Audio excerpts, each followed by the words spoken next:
আমরা সবাই কথা বলছি, কিন্তু মাওলানা ভাসানীর মতো জোরালো কণ্ঠে, বজ্র কণ্ঠে কিন্তু কেউ কথা বলছি না।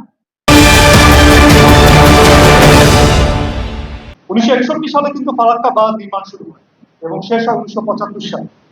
এই যে দীর্ঘ সময় ফারাক্কা এই বাঁধটা নির্মাণ করা হলো, এটা নিয়ে কোনো প্রতিবাদ হলো, তৎকালীন যে সরকার ছিল পাকিস্তানের সেই স্বৈরাচার সরকার, সেই সরকারও কিন্তু এই বিষয় নিয়ে তেমন কোন উচ্চবাক্য করেনি, তারা আলোচনা চালিয়ে গিয়েছে, কিন্তু জোরালো কোনো প্রতিবাদ কিন্তু এই 1961 থেকে 1975 সাল পর্যন্ত আমরা দেখিনি।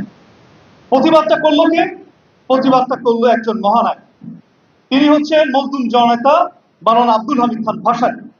তিনি 96 বছর বয়সে এই 16 মে 1976 সালে লক্ষ লক্ষ মানুষ নিয়ে এই লং মার্চ করলেন, কারণ তিনি জানতেন এই ফারাক্কা বাঁধ বাংলাদেশের জন্য একটা কাঁটা হয়ে দাঁড়াবে এবং এই জনগণ ভুগবে, আমাদের কৃষি ধ্বংস হয়ে যাবে। আজকে দেখেন, আজকে আমাদের কৃষি প্রায় বিপন্ন শুধুমাত্র এই ফারাক্কার জন্য। এরপরেও আরো অনেকগুলো জাতীয় স্বার্থ বিরোধী চুক্তি করা হয়েছে ভারতের সাথে, কিন্তু আমরা তেমন কোনো কিছু বলতে পারি না। আজকে এই সময় এসেও আমরা দেখতে পাচ্ছি যে বর্তমান অন্তর্বর্তীকালীন সরকার মানবিক করিডোর দেওয়ার নামে রাখাইনে একটা করিডোর দিচ্ছে। কার সাথে আলোচনা করে তারা করিডোর দিচ্ছে?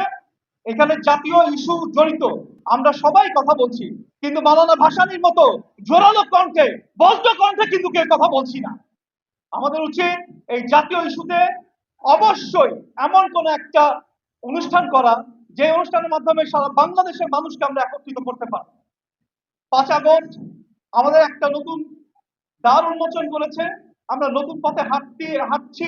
আমরা স্বপ্ন দেখেছিলাম একটা সুন্দর বাংলাদেশ আমরা পাবো, কিন্তু যেভাবে করে বাংলাদেশের জাতীয় স্বার্থ বিরোধী কর্মকাণ্ড একের পর এক করা হচ্ছে, তাতে করে আমরা অত্যন্ত দুঃখিত। গতকালকে আমাদের মাননীয় প্রধান উপদেষ্টা চট্টগ্রাম পোর্টে গিয়েছেন। এই চট্টগ্রাম পোর্টে গিয়ে তিনি যে ভাষণ দিয়েছেন, আপনার যদি ভাষণটা শোনেন, তিনি যে ভাষণ দিয়েছেন সেখানে প্রায় তিনি বলে দিচ্ছেন যে এই পোর্টটা বাংলাদেশিদের হাতে আর থাকবে না, এই পোর্টটা বিদেশিদের হাতে তিনি দিয়ে দিচ্ছেন। কার সাথে তিনি আলোচনা করেছেন? তিনি কি নির্বাচিত সরকার? একটা নির্বাচিত সরকার ছাড়া তিনি কি করে এই মানবিক করিডোর নামে করিডোর দেন? তিনি চট্টগ্রাম পোর্ট দিয়ে দেন, যেখানে 5 আগস্টের পরে এই পর্যন্ত আমরা শুনতে পাই প্রায় 8 মাসে 90,000 কোটি টাকা পাচার হয়ে গেছে। সেই হাসিনার আমলেও টাকা পাচার হয়েছে, আপনার আমলেও টাকা পাচার হচ্ছে। তাহলে আপনি কি দিতে পেরেছেন জাতিকে? আপনি বলেছিলেন বাংলাদেশের চেহারা আপনি বদলে দিবেন, আমরা দেখতে পেয়েছি আপনি বাংলাদেশের চেহারা বদলে দিয়েছেন। কিভাবে বাংলাদেশের চেহারা বদলে দিয়েছেন? আজকে শেয়ার মার্কেট হাসিনা সরকারের চাইতেও খারাপ অবস্থার মধ্যে আমাদের শেয়ার মার্কেট আছে। সেখানে আমাদের ভাইরা প্রায় প্রতিদিন আন্দোলন সংগ্রাম করে যাচ্ছে, কিন্তু আপনি কোনো ভ্রুক্ষেপ করছেন না।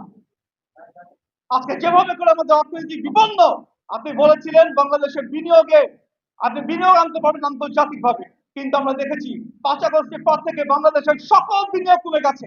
আন্তর্জাতিক কোন সংস্থা বাংলাদেশকে টাকা দেয় না। যে চুক্তি করে গিয়েছিল আইএমএফ এর সাথে বিগত সরকার, সেই আইএমএফ এর চুক্তিও চতুর্থ এবং পঞ্চম কিস্তি এখনো পর্যন্ত বাংলাদেশ পায় না। বিশ্ব ব্যাংক, এডিবির জায়গা থেকে শুরু করে যতগুলো সংস্থা আছে, প্রত্যেকটা সংস্থা বাংলাদেশ থেকে তাদের বিনিয়োগ বন্ধ করে দিয়েছে। তাহলে কি দিতে পেরেছেন আপনি? আপনি 5 বছর ক্ষমতা থাকতে চান, কিছু লোককে ভাড়া করেছেন, তারা ফেসবুকে দেয় ডক্টর মোহাম্মদ ইউনূসকে 5 বছর দেখতে চাই। বাংলাদেশে যদি আপনারা কিছু দিতে পারতেন, তাহলে 5 বছর কেন আরো বেশি থাকতেন, কিন্তু আপনারা তো ব্যর্থ হয়েছেন। তাহলে এই ব্যর্থতার দায়কে মাথায় নিয়ে আর ক্ষমতায় থাকার কোনো সুযোগ নাই।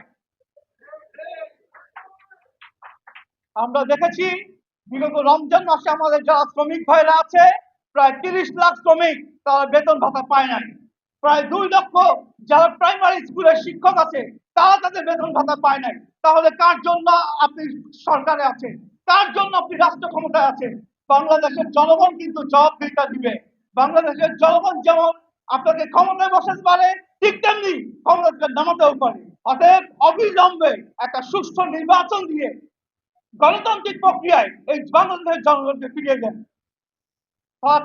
সফল হোক। সবাইকে ধন্যবাদ। আসসালামু আলাইকুম।